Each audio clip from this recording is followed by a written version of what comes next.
X-Men Apocalypse for a minute here.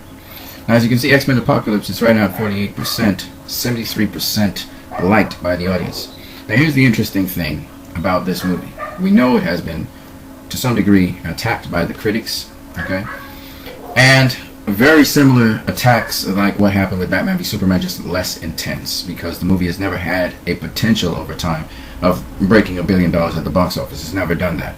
But however, Days of Future Past, it did pretty well at the box office. So it wasn't surprising that based on that track record, this movie would be attacked, because this is the same year as Civil War. Batman v Superman was immensely attacked, and we already know this. You just go watch my videos, you'll see that it was actually an agenda behind trying to tear down that movie. And of course, with X-Men Apocalypse, also there was an attack on that. Okay? Now, just in case people don't know, you already saw the critical reception, and look at the critical reception here again. You look at the critics, a merely entertaining movie that doesn't surpass its predecessor. An uneven story, the jumps in time might work in the first half, but it slowly turns into a mess full of destruction.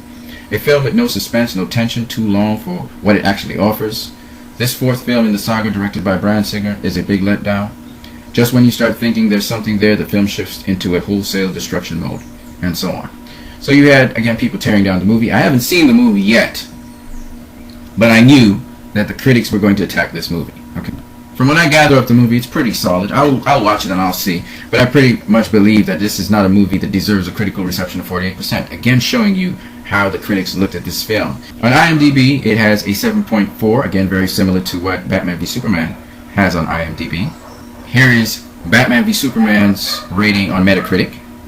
Here is X-Men Apocalypse rating on Metacritic. Very similar. Again, I'm saying this for a particular reason. I want you to see that there's an agenda behind anything that's not Disney Marvel being trashed. It doesn't matter if it's brilliant. It's going to be trashed. The Martha scene in Batman v Superman. Why is that being trashed? Obviously, a Marvel tard comes up and tries to make a joke out of it, and the sheep just follow, even though the joke is not even an accurate joke. The joke is based on, both Batman and Superman, they know that their mothers have the same name, which is not true at all. Superman doesn't even know Batman's mother is Martha. So X-Men Apocalypse, this is the thing that counts. Always remember, it has to do with money. It comes down to money. All of this negativity is to make sure that these movies flop at the box office. And for those people who say, it's in Disney Marvel's interest for X-Men to do well and for Batman v Superman to do well, no, it's not in their interest. Their interest is only in their interest. Okay?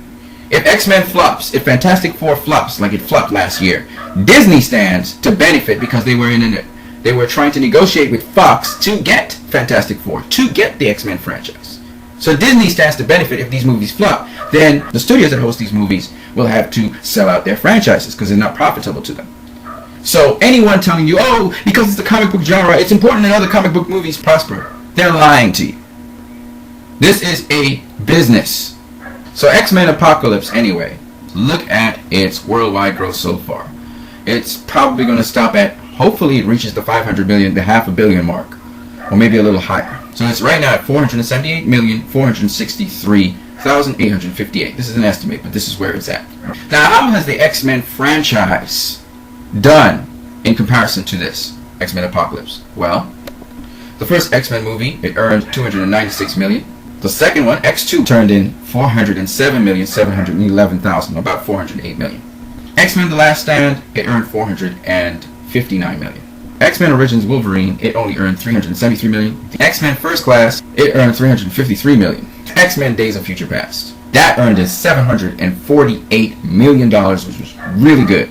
So X-Men Apocalypse, the second highest grossing X-Men film out there at present to date. We'll see how far it ends up in the end. 478 million is the second highest grossing so far. It probably will get to probably 500 million, which would not be bad. So it's doing okay, in spite of the critical reception that it got. So once it's not a Marvel DC film, you're going to get this kind of bashing. You're going to get this kind of criticism. If it's a Universal film, it's going to get bashed. If it's X-Men Apocalypse, it's going to get bashed. If it's a Warner Brothers DC film, it's going to get bashed. Even Suicide Squad is going to get bashed this year. They're going to attack it. And all I'm saying to you guys is wake up, open your eyes, and see what's going on. And don't let it happen again. I made this video on X-Men in lieu of what happened with Batman v Superman, which was the most attacked comic book movie film in the history of comic book movies. And still did that well. Okay? Look at how X-Men Apocalypse, look how it bowed under the weight of the attacks. Look how the X-Men franchise has to dip. It's going down. It went up, then it went down, then it went up, and now it's going down again because of attacks. Okay? I want you guys to realize when people attack films, and remember, the X-Men franchise, it's a franchise. It's been around for a while. Batman v Superman just came on the scene. Look at what has happened. Look how people will tear down the film because the film is not a Marvel Disney film. And what I'm trying to say to you guys is that's the behavior of a Marvel tard. Only a Marvel tard will put down any other film that is not Marvel, Disney particularly. And that's why I said that Scott Mendelson is a Marvel tard. That's why I said that the woman who is covering the negative news on Warner Brothers is a Marvel tard. These are Marvel tards. They may not even have read Marvel comics. But once it's Disney, Marvel, these people are going to rake in huge applause for those movies. But they're going to discredit as much as they can any other kind of film, even if it's a Marvel film, once it's not made by Disney.